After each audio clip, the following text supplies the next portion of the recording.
We're starting another very cool project here in the V8 Speed Resto Shop. This one is waking up the performance on a 1979 Pontiac Trans Am. And we're going to do that with the installation of a modern LS3 engine swap. And before everybody gets mad at me about yanking out a Pontiac engine and installing an LS, this one is probably the best candidate to do it to, because this car was originally powered by this magnificent engine here, which is the Oldsmobile 403 V8. Now, if you recall, you could get a Pontiac 400 or the Olds 403 in 1979. The Olds 403 was the lesser of the two, making a staggering 185 horsepower. So today, our customer is kind of done with the 185 horse and has opted for an LS3 making 485 horsepower. So we're going to install the engine, an automatic transmission, a Holley Dominator EFI system, and we're going to do some suspension, brake, and tire and wheel upgrades as well. So feel free to join us as we wake up the performance of this '79 Trans Am to make it drive as cool as it looks.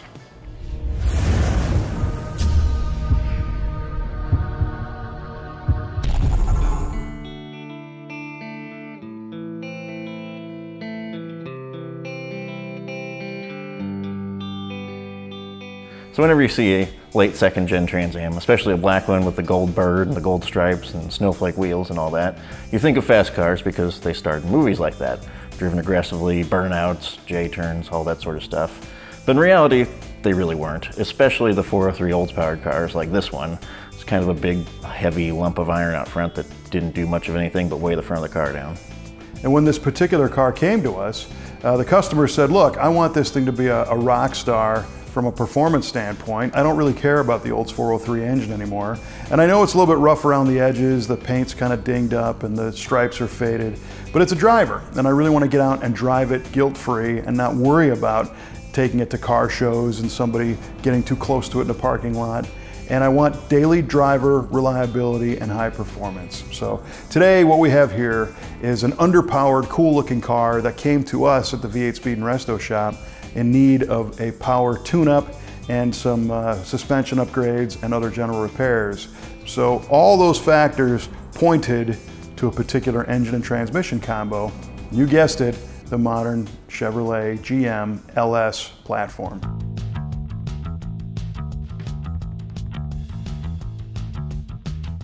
And we started inspecting the car a little bit closer, and it was true to what he described it as. It's a black Trans Am, but it's got some wear marks on it here and there. But one thing that nobody anticipated was that the floor was a little bit rustier than everybody expected. So you might ask, you know, what does a rusty floor have to do with an engine swap? Well, in this case, quite a bit. The second generation Firebird Trans Am uses an engine subframe, right? So the front suspension and the engine all bolt to a subframe, which then bolts to the car. And we were a little bit concerned about adding 2.5 times the power level to this thing, but attaching it to the car with rusted out holes to where that subframe could move or twist or even break a bolt and cause problems. It could cause driveline angle problems, traction, all kinds of stuff. So the decision was made to do a little bit more work on this car and let's fix the floor, right? And then the question became, well, how?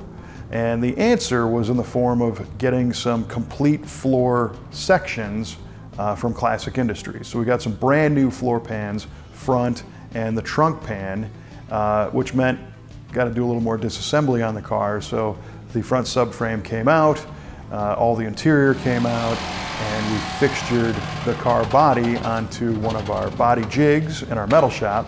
And our team, led by Brett, went to town removing all the original spot welds and cutting out the original floor in preparation for the floor replacement. There are a lot of steps to fitting a floor into a car like this. You got to make sure you're supporting it in such a way that you can get the floor in one piece. All of our welds went back together using factory and collision industry approved techniques. In some cases we had some holes drilled with some plug welds.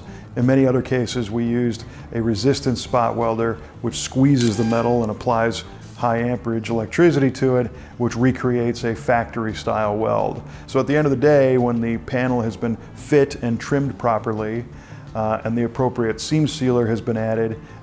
It looks like it was built by General Motors, but maybe on their best day. We tend to be a lot cleaner with our seam sealer and our epoxy paint than GM was.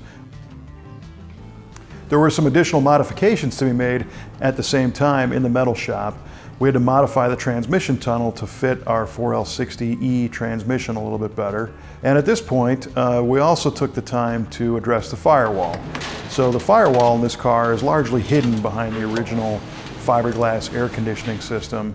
And we were going to upgrade the AC to a more compact, more modern vintage air unit, which does not use the outside of the firewall. And Vintage Air sells these kits that have a block-off plate that kind of bolts in place.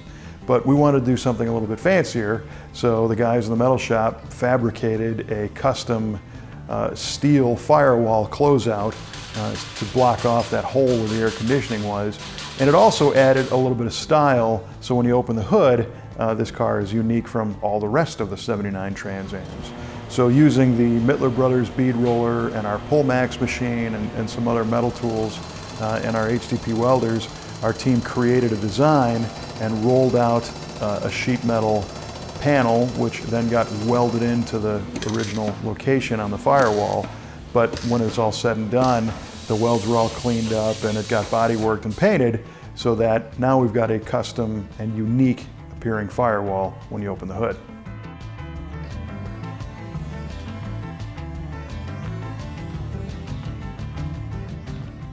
Now that the Trans Am has a solid foundation, the V8 crew begins the installation of the Ride-Tech Street Grip suspension system. So these cars, in my opinion, actually drive pretty well stock as far as handling, but it's a pretty archaic design, and now the car's really old, all the bushings need replaced, the springs are tired, the shocks are tired. So the owner wanted to improve the handling and the braking while we were at this. So I chose to use a Ride-Tech Street Grip system, which adjusts the front suspension geometry with different ball joints while keeping the stock control arms, and then puts a better spring package and shock package up front. The back changes to a composite monoleaf, and what that does is it reduces the axle's ability to wrap up. What happens when the axle and the spring wrap up is traction breaks, and then the tire will grab again, you get wheel hop. Well, wheel hop can be pretty bad. One, it doesn't feel good. It makes a lot of racket. Two, it can break parts. You break axles, rear ends, springs. So these kind of do what an old traction bar might have done while changing the rate of the spring to be more performance oriented. Now that we've got this side end, you can see some differences between the original leaf spring and the new composite leaf spring. One is the axle's clearly higher up in the car. So that shows that this spring's got a different rate and a different ride height, which are two important things for handling.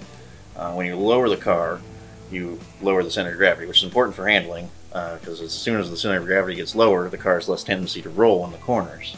And then changing the rate changes how the suspension reacts to corners and bumps. So just a visual on the difference in spring rate as the two springs are bolted to the car. The other thing that the Ride-Tech kit addresses is sway bars. It puts bigger sway bars both front and back to reduce the body roll. One of the things we like about the Ride-Tech kit is it's one part number, and it's got everything you need to improve the handling dynamics of the car. In trying to keep the car looking correct, like you would expect a '79 Trans Am with the bird to look, the owner wanted to do a snowflake wheel.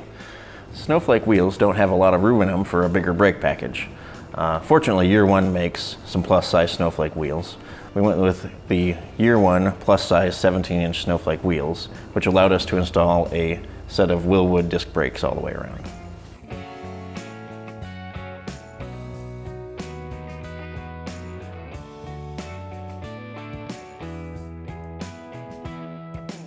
Next time, the V8 crew starts the heart transplant on our '79 Trans Am.